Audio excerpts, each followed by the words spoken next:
Welcome to the Circular Future. How we move stuff has a carbon impact, but did you know how much? When we look at Canada's overall emissions, the transportation sector is actually the second largest emitter of CO2e, that's carbon dioxide equivalent, at 25% of our national emissions. Only the oil and gas sector is higher at 26% of the total. It's largely because we're moving ourselves and things around a lot more than we ever used to. As a result, annual transportation emissions in Canada have increased by more than 30% between 1990 and 2021. And what's the fastest growing portion of these transportation emissions? Freight trucks. The story is partly told due to more trade than ever before, and trucking is more carbon intense than most other modes of transport. There's also factors like the increase in population, more international supply chains, heck, more online shopping. Is this a part of the circular future? So, with transportation emissions playing such a big role in our overall emissions, is it the same for companies and their emissions? For a lot of businesses, yes. The transportation of their product is a large portion of their emissions through their fleet or third-party vehicles. At Quantum, it's no different. So we asked ourselves, what's the most carbon-efficient way to move electronics and e-waste between our facilities across Canada? And by how much? The idea to run a transportation case study on the emissions each mode produced came out of the questions we were asking ourselves internally. If we took a full load of electronics, which we estimate to be 50,000 pounds or 22.6 tons, and we shipped it from our Edmonton, Alberta facility to our Toronto, Ontario facility, what are the emissions by different modes of transportation? We wanted to look at the options. Quantum primarily uses rail today, and we knew theoretically it was more efficient than a 53-foot transport truck, but by how much? And EV semis are just starting to come online too. Should we be thinking about investing in electric transport trucks? We decided to get the help of Sustainability Leadership, whom Quantum is a member of, and have them run a case study for us. The results, frankly, were surprising.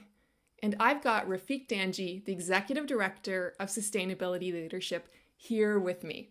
Rafiq has over a decade of project and relationship management experience with a deep passion for sustainability.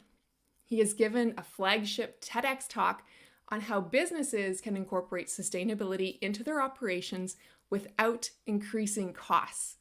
He lives by the philosophy, leave your environment in a better condition than when you found it. I totally agree with that. Rafiq, welcome to the podcast. Thank you so much for having me, Stephanie. I'm excited that you're here. First of all, tell our listeners a little bit more about Sustainability Leadership and what you do. Absolutely. Sustainability Leadership is a nonprofit social enterprise that started in Hamilton, Ontario. The organization was originally designed to help businesses communicate the great work that they were doing in a credible way. We have since expanded our services to provide a number of different services to businesses, such as measuring impacts, engaging with stakeholders, and creating a strong corporate culture and community presence. We are your local business sustainability resource. And not just local to Hamilton anymore, we are also providing services to businesses in the Halton, Niagara, Peel, Brant, and Brantford areas. That's amazing. And I mean, I've known you for a long time and have worked with you for a long time. And now Sustainability Leadership has an awards program too, which is really great. Yeah, absolutely. That's one of the greatest things that we get to do is work with businesses and try and figure out what it is that we can do to help them, whether it's taking a look at the low-hanging fruit, like changing light bulbs or doing some community service. But it's also about some of the bigger things like doing a study on transport trucks and what that looks like in terms of GHGs, or refurbishing equipment to make it run more efficiently, or just reducing overall impacts. And we do this throughout the year with our members, but as you mentioned, we do have awards that we issue every year in June, which is really exciting. We get to showcase all of the great work that our members are doing throughout the year. So happy to have people join us and get inspired by all of these great stories. The event is June 1st. Most likely June 1st. We're still confirming the date at this time, but the Sustainability Leadership Awards is a very exciting time, and we encourage everyone to come out and check it out. Yeah, it's always such an inspiring night to see what others are doing. So we'll drop the link in the show notes when it's available. So for us, sustainability leadership has always been the trusted external expert to us. Like, we go to you as a resource. And so when we had this idea of we want to understand the GHGs between the different modes, that's why we turn to you, because you're so great at that.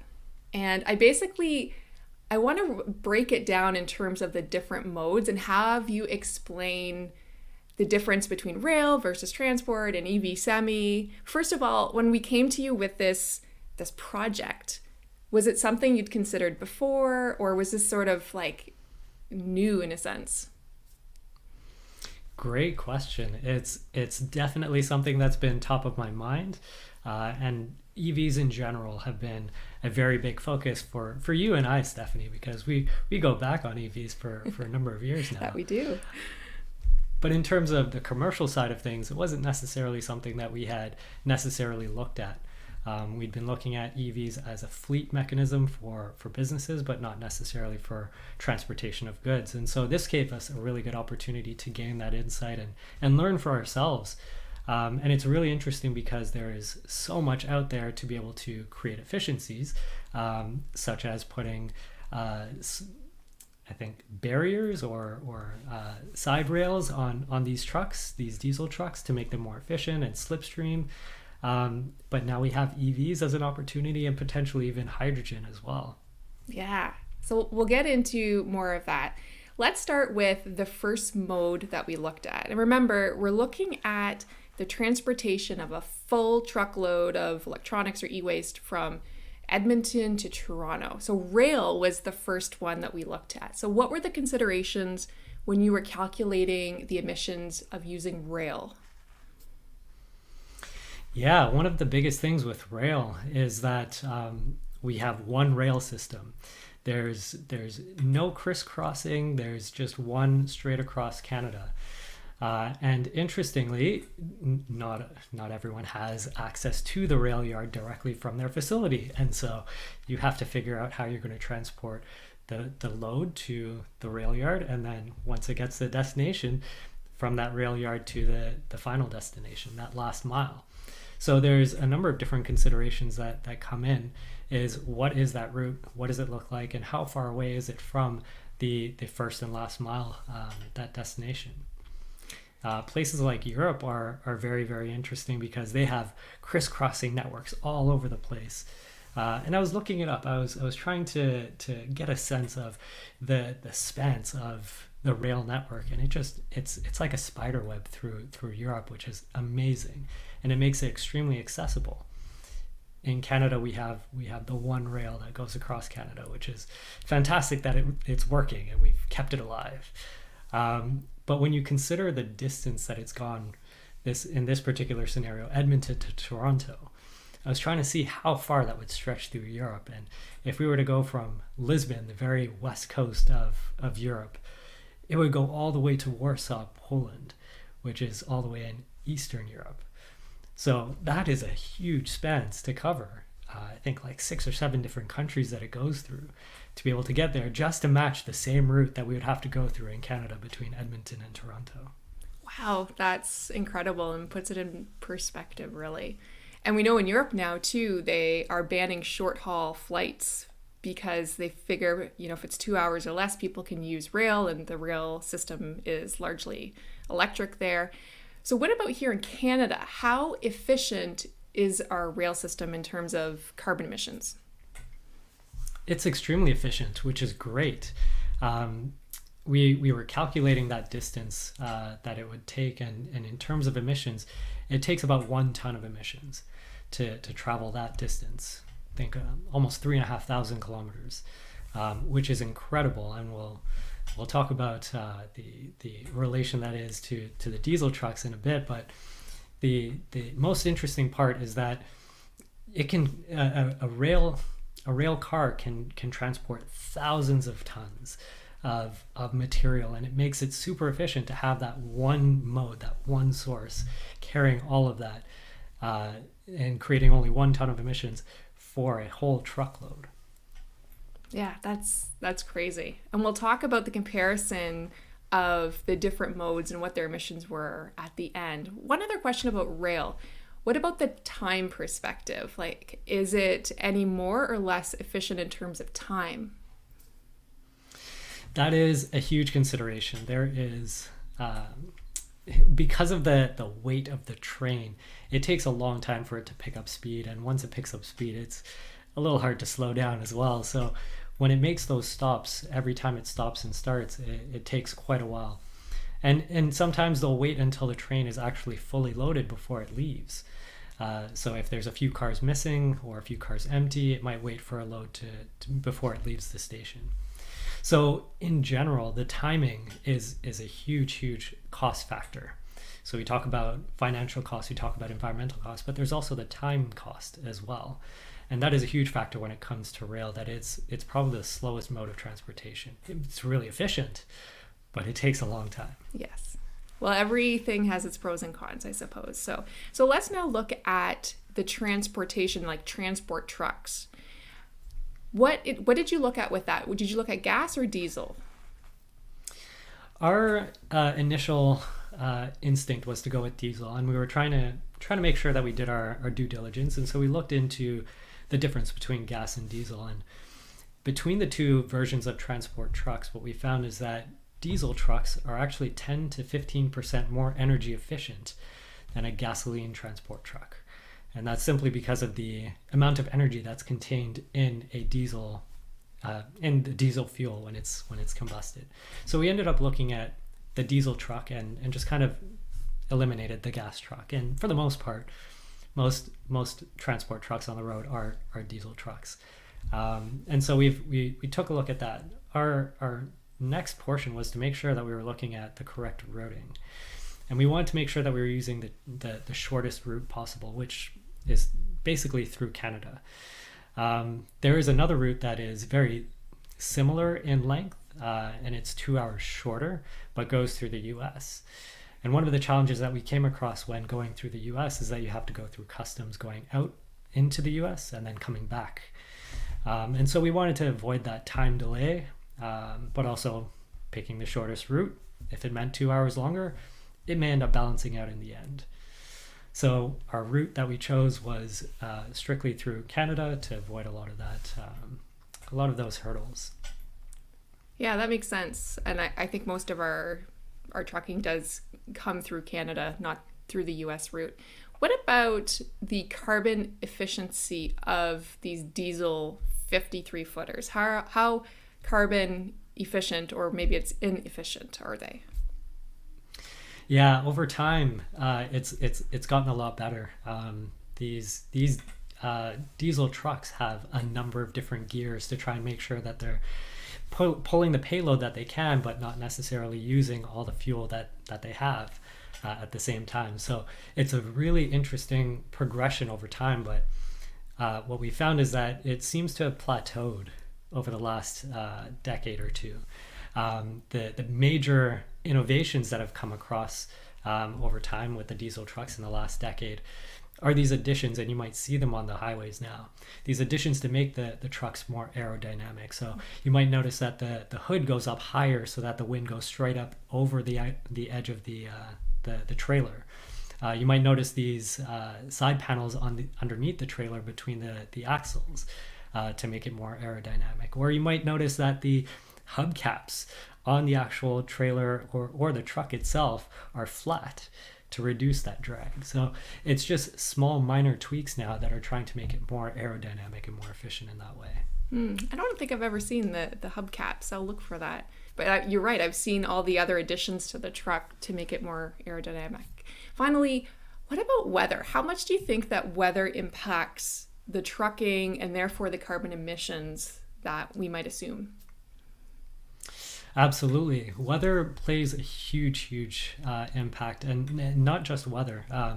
So for example, if it's cold outside, you're running the heater in the cabin, which then uses up a little bit more fuel. What's interesting is that we don't necessarily notice the impact on fuel when it comes to running a heater or air conditioning. And that's simply because the fuel source itself is not very efficient. Gasoline is about 30% efficient, and diesel trucks are about 35% efficient in terms of that consumption of energy. So we don't necessarily notice when it's rainy or when it's cold, when it's wet, or when it's windy, so much as with other modes. But what's really interesting is not just the weather, but the grade.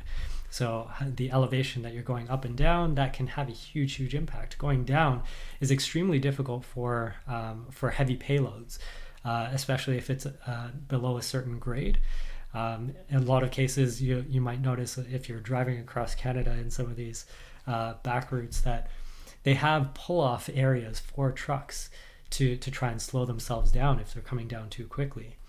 But going back up, they have to try and maintain momentum and keep moving, because if they stop and they have a heavy payload, they may not be able to have enough momentum or speed to pick back up. So there's a lot of different factors that come into this, and all of it uses fuel. Going downhill, even though you're just riding the brake, the engine is still running and there's still fuel being consumed. So yes, absolutely, weather has an impact, not as significant, but it's more so the elevation that plays a huge factor. That's fascinating. I don't think I've ever been more attuned to the weather having an impact before I drove an electric vehicle, because then you see it directly. You see your range drop if the weather is really cold. But interestingly, we now have electric semis that are starting to come online, which was not even a consideration a few years ago.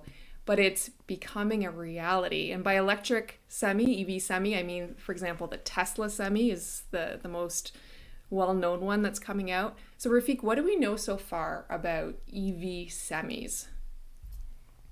Yeah, when we originally did this study, it was still a huge unknown. There were a lot of variables that were still in question, quite a few articles that came out where you couldn't tell if it was the official source or not. A lot of rumors, basically. But interestingly, at the end of last year, end of 2022, Tesla actually delivered some semis to Frito-Lay's to be able to deliver. Frito-Lay's and Pepsi. I think it's all the same company now. To be able to use as their transport trucks around. So we have more information now, but everything that we had done research on actually confirmed everything that we knew. So 300 miles or 482 kilometers is the smaller version of the model. But then there's also a larger one that does 500 miles or just under 800 kilometers.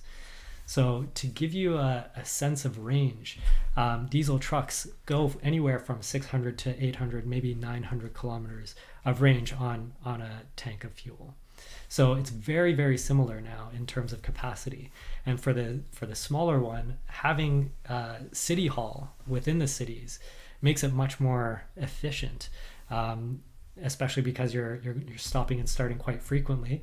Instead of starting up the engine and getting it warmed up and letting it running a little bit, you can just pick up and go, which is fantastic. We as I mentioned, there's the first set out right now. I believe they're doing some studies as to what the actual range is like in a real world scenario, and so far it's lived up to expectations. The biggest question now is, again, we go back to that time factor. What is the cost of time? Mm-hmm. How long does it take to charge? And that was one of the questions that we had as well in doing some of this research, is that we don't fully know what the capability of this vehicle is until we understand how it's used on a daily basis, how much it can dispense and how much it can charge up. And based on the superchargers that are available right now, we could get about, I believe it's 400 kilometers in about 2 hours on a semi, which is extremely beneficial, extremely great. But there's now talk of a megawatt charger. I think that's what it's being called. Something that delivers not just 200 kilowatts of energy, not just 300 kilowatts of energy, but 1 megawatt of energy, which can hopefully recharge the battery in about an hour, if not less. So there's a huge time factor that has generally been the case with, especially when you're comparing it to a fuel-based engine, of standing there and pumping for 10, 15 minutes compared to an electric vehicle where you have to sit for 45 minutes to an hour to charge it up. And now expanding the battery and expanding the range and the weight and everything, it was a huge concern. 2 to 4 hours to sit and wait for it to charge, that's not reasonable. That's a huge time now cost. We're hearing, absolutely. And so now we're hearing of these great efficiencies that are being implemented in terms of charging to make it more comparable to a diesel or gasoline powered vehicle. Fascinating. And you've talked about the time cost. What do we know so far about the actual cost of the EV semis? We haven't quite figured out the cost just yet. I don't know if it's been released, but we don't necessarily have an idea. But if we understand correctly, it's meant to be very comparable to the cost of purchasing and running a diesel vehicle for 5 years. And that includes the charging over those 5 years as well. So it's a bit more upfront, but you're saving a huge amount on the actual cost of fuel because you're only recharging as opposed to pumping fuel. Right. So it's similar in theory to electric passenger vehicles by what it sounds like. More upfront, but bigger savings over time. So as you were determining, so in theory, if we were to take this full truckload of electronics from Edmonton to Toronto, and we're going to figure out what the emissions would be for that whole journey with an EV semi, what did you take into consideration? How did you map that out? Yeah. So one of the things that we needed to do was first map out the route for the diesel vehicle. What route is it going to take and how can we make it as comparable as possible? The biggest challenge was trying to determine where these charging stations are to make sure that there was A, enough of them along the way, and B, how far away they were from the major route. So that way we're not necessarily spending too much time getting on the highway, getting off the highway. And what we found is that there's a huge, and this was one of the considerations that we had in initially determining the route through Canada is, do we have enough charging stations along the way? And through the US, there are plenty to go through. But ironically, within Canada, we now have enough to actually go 2 to 3, maybe even 400 kilometers without a charging station, or between charging stations rather. And so when we were looking at the route, there was surely enough chargers along the way, along the same route that could take you all the way to the Toronto facility from Edmonton. So the availability of chargers, and especially with the range that's available, you might not even need the full range in the end.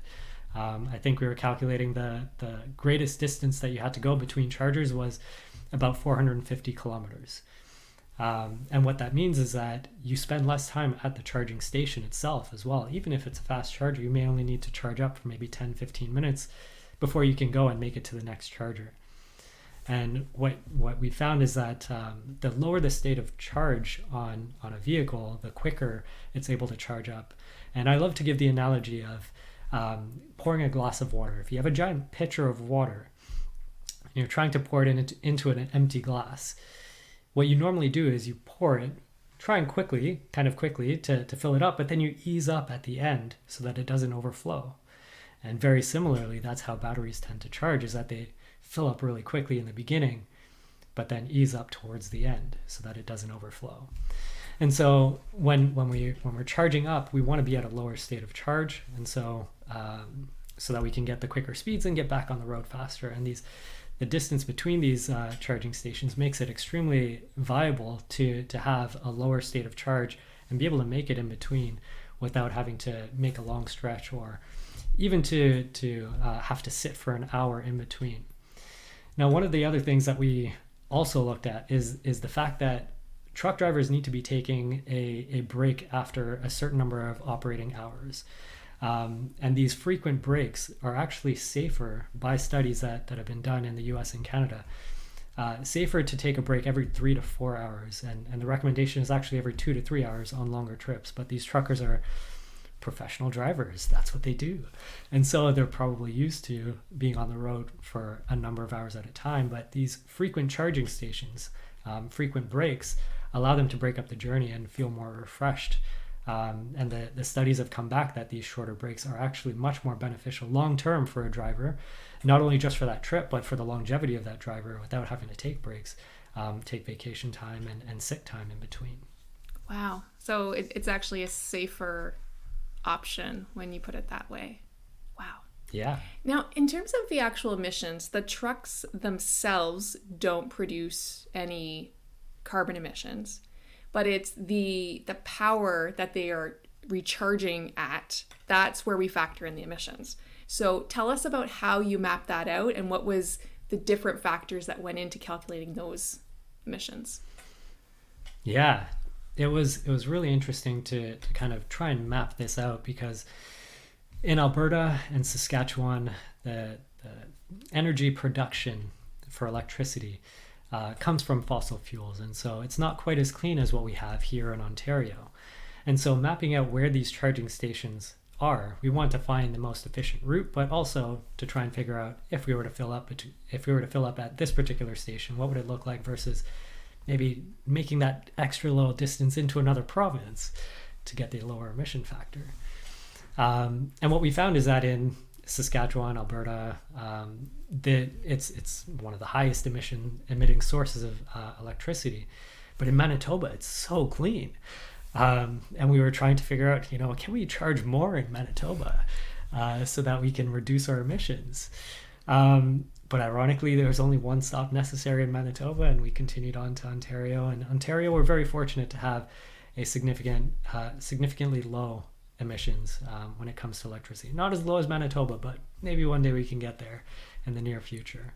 Mm-hmm. So in terms of electricity consumption, that's where the emissions come from when you're charging at these stations. Mm-hmm.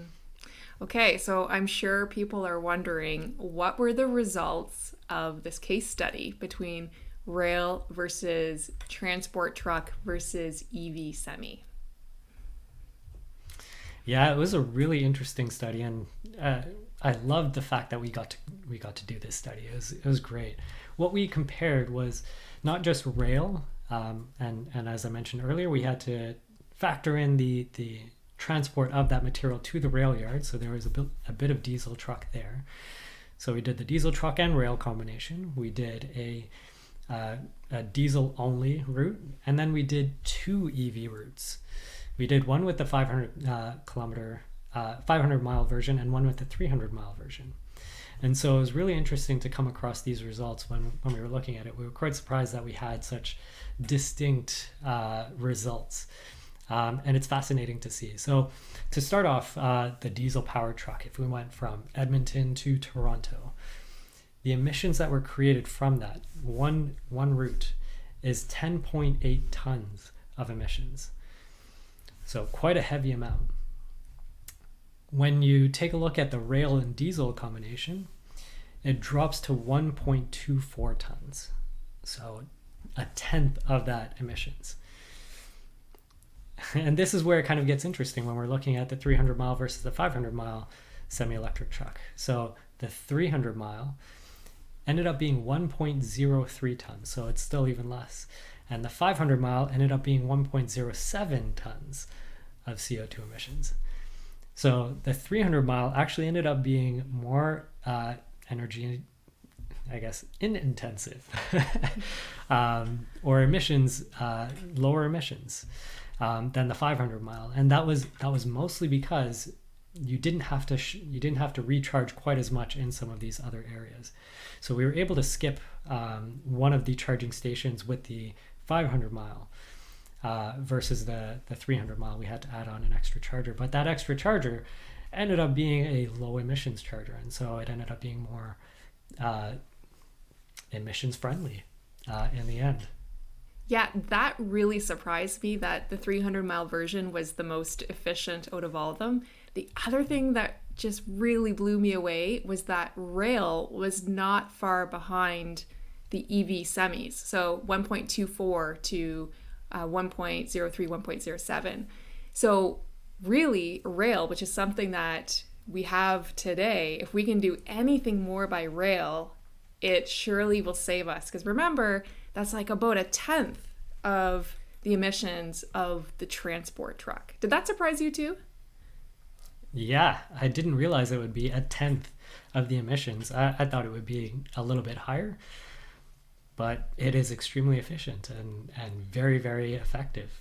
Yeah, and knowing that these EV semis will cost, six figures, whatever that will be, it just really, to me, tells us that we should prioritize rail. Did you get any other findings from it? Any other lessons learned out of all this? There was so much that we gained from this. The fact that there is a lot of potential out there for EVs on the road, and that the infrastructure is coming, that the technology that we have, the solutions that we have are already available. We don't necessarily need to invent something new. Yes, there are some coming down the pipeline, but absolutely we have what we need right now to be able to reduce our emissions. Yeah. And significantly. Absolutely. And significantly, right? And as we grapple with these scope 3 supply chain emissions, like we have solutions right now. So to summarize this, what would be one piece of advice that you would give to business managers or business leaders on what they can do, like an action they can take to make a difference for their company? Step 1, you can only measure what you manage. You can only manage what you measure. I think that's how it goes. You can only manage what you measure. And so step 1 is to really just measure what you're doing. Because once you figure out where your emissions are coming from and what sources are contributing to it, you can then begin to actually reduce your emissions. And there's a lot of low-hanging fruit, a lot of really easy wins that you can find. But most importantly is to start somewhere, and that's with measuring. And we're here to help. Sustainability Leadership is your go-to local resource for that. We provide that resource, we provide that support and direction to really help you understand where your emissions are coming from, what you can do to reduce them, and how you can benefit the organization, your community, and the economy all at the same time. Yeah, Rafiq, how do people get in touch with you? Brilliant. Visit us on our website, sustainabilityleadership.ca. Okay. And I highly recommend Sustainability Leadership. You guys have been such a wonderful resource for us, so thank you. And thank you for being here today. Our pleasure. My pleasure. Thank you so much, Stephanie. Yeah, absolutely. That was fascinating, really, to look at the different modes. I hope you learned something new as well out of this conversation. Join us in our next episode, and remember to head on over to quantumlifecycle.com/podcast or follow us on Apple, Spotify, or wherever you get your podcast from. This is a Quantum Lifecycle podcast, and the producers are Sanjay Trivedi and Faiza Govani. Have an amazing day. We'll see you next time.